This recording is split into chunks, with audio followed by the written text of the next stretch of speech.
Жапаров, Бабанов же Зулпукаров менен Жээнбеков. Кимисинин фейктери күчтүү. Салам достор, Темиров Лайфта фейк көзөмөл рубрикасы. Каналга катталганды унутпаңыз. А биз болсо интернеттеги саясатчылардын жалган колдонуучуларынын бетин ачууну улантабыз. Жакында эле Facebooktагы фейктердин күрөшүнө күбө болдук. Бул күрөш так ошол Бабанов, Жээнбеков, Зулпукаровтар кармалгандан кийин башталды. Ыңгайлуураак жайгашып алыңыздар, а биз болсо баштайбыз.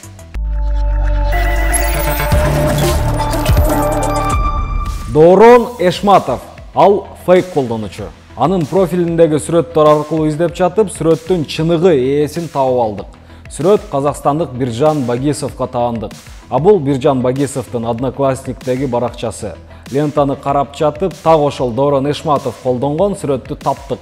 Көрүп турганыңыздардай, өзүн Доорон Эшматов деп атаган бул жалган колдонуучу президенттин саясатын жайылтат. Анын лентасын барактап көрүп, фейктер кумтөр боюнча кармалгандар эл душмандары деген ойду элдин мээсине сиңирүүгө аракет кылып жаткандай таасирде каласың.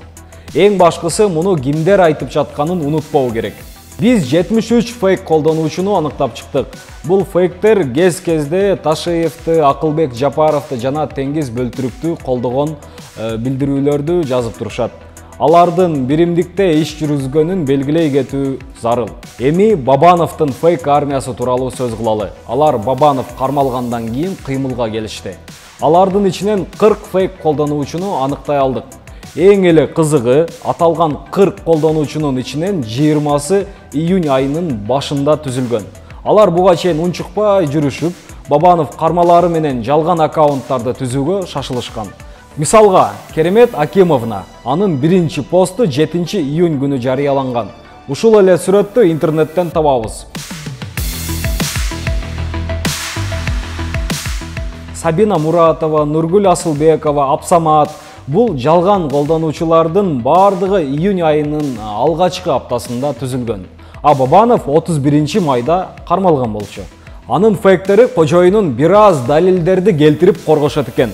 Алар өздөрүнүн манипуляциясында архив видеороликтерди колдонушуп, Бабановдун баткендиктерге кандай жардам көрсөткөнүн, 16 000 гектар мөңгүнү кантип кайтарып алганын, премьер болуп турганда жасаган бир катар эмгектерин элдин эсине салууга аракет кылышат. Улантабыз. Элдин уулу, ноокат элине көп жардам берген деген сөздөр Зулпукаровду колдогон фейк армияга тиешелүү. Алар эч кандай аргумент келтиришпейт. Жөн гана Зулпукаров мыкты адам деп жаза беришет. Бул троллдор фабрикасы кайталоо тактикасын тандап алган. Зулпукаровдун ак экенин жана аны курулай эле кармаганын үзгүлтүксүз кайталашат.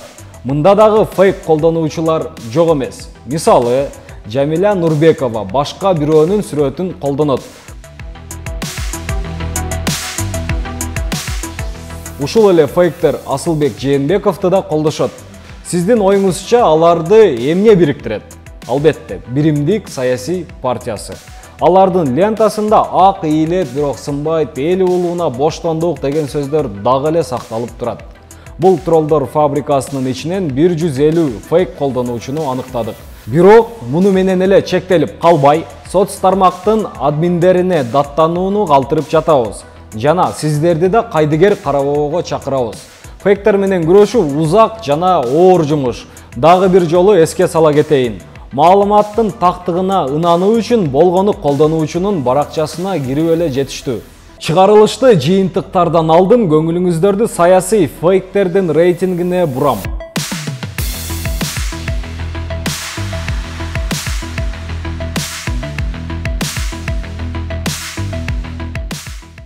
Бабанов менен Зулпукаровдун фейктери кармалгандарды гана мактайт жана аларды жөн жерден эле кармашканын айтышат. Бирок кармоолордун артында ким турганы жөнүндө бир дагы сөз жок. Тролл фабрикалар өкмөткө каршы каралоодон карманышууда. Өз кезегинде өкмөттүн троллдору кармалгандарды каалашынча жек көрүндү кылып, аларды жамандап жатат. Аларда мындай тоскоолдук жок. Анткени менен мурда Бабанов жана Зулпукаровдун троллдору Садыр Жапаровду колдошчу. Бирок бул тууралуу кийинки чыгарылышта кененирээк айтып беребиз. Мен эми сиздер менен коштошом, каналга каттала кетүүнү унутпаңыз.